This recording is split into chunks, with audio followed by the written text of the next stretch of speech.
Assalamualaikum warahmatullahi wabarakatuh. Nama saya Novi Jiranti, NIM 22851900013. Di sini saya akan menjelaskan mengenai materi Trade and Factor. Selamat menyaksikan.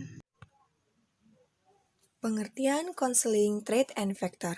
Menurut Winkle pada tahun 2010, istilah konseling Trade and Factor dapat dideskripsikan sebagai cara konseling yang menekankan pemahaman diri melalui testing psikologis dan penerapan pemahaman itu dalam memecahkan berbagai masalah yang dihadapi, terutama masalah yang menyangkut kepada bidang pekerjaan. Selanjutnya, ada tujuan Trade and Factor. Menurut Slamet Riyadi pada tahun 2010, tujuan dari Trade and Factor yang pertama adalah membantu individu mencapai perkembangan kesempurnaan berbagai aspek kehidupan manusia. Yang kedua, membantu individu dalam memperoleh kemajuan, memahami dan mengelola diri dengan cara membantunya menilai kekuatan serta kelemahan diri individu itu sendiri dalam kegiatan dengan perubahan kemajuan tujuan-tujuan hidup dan karir.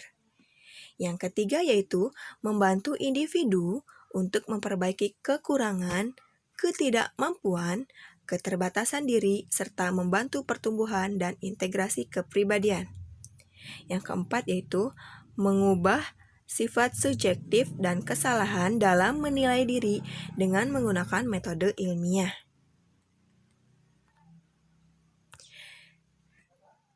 Subbagian.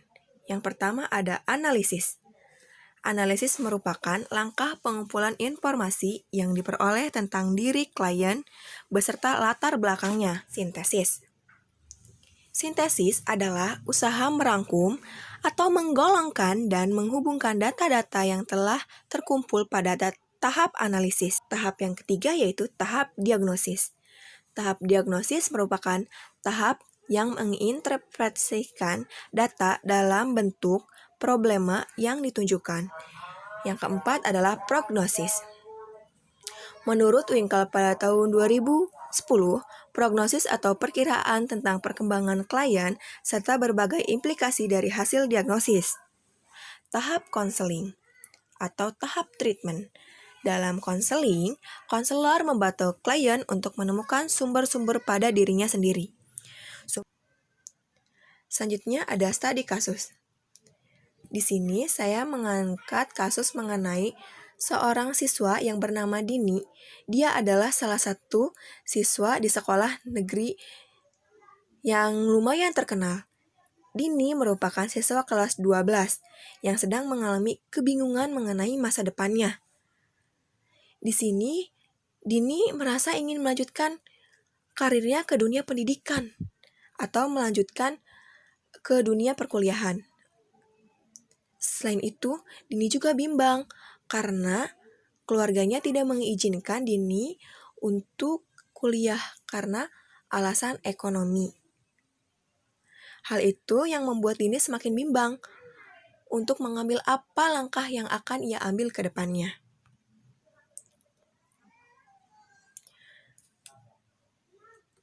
Di sini, menurut Trade and Factor, konseling yang diambil dalam proses konseling Trade and Factor yaitu konselor mengusahakan pemahaman diri melalui teknik cultivating self-understanding, yaitu teknik yang membantu klien agar mampu memahami dirinya sendiri, baik yang menyangkut kelebihan serta kelemahan yang dimiliki oleh Dini. Untuk itu, seorang konselor membutuhkan hasil aplikasi instrumentisasi data tes serta non-tes dalam kepentingan interpretasi berikut. Konselor mengumpulkan data tentang diri si Dini itu yang relevan, yaitu taraf inteligensi, bakat khusus, minat, serta testing psikologis. Kemudian, dari data hasil testing yang masuk akan diketahui bertaraf inteligensi serta bakat klien. Sehingga konselor memberitahu kepada konseli mengenai apa langkah yang harus dilakukan oleh Dini. Misalkan Dini ternyata terbukti memiliki inteligensi yang tinggi, maka sebaiknya Dini melanjutkan ke dunia perkuliahan. Tidak usah risau dengan masalah perekonomian karena sekarang sudah banyak sekali beasiswa-beasiswa yang akan didapatkan. Terima kasih. Mungkin hanya itu yang dapat saya sampaikan. Wassalamualaikum warahmatullahi wabarakatuh.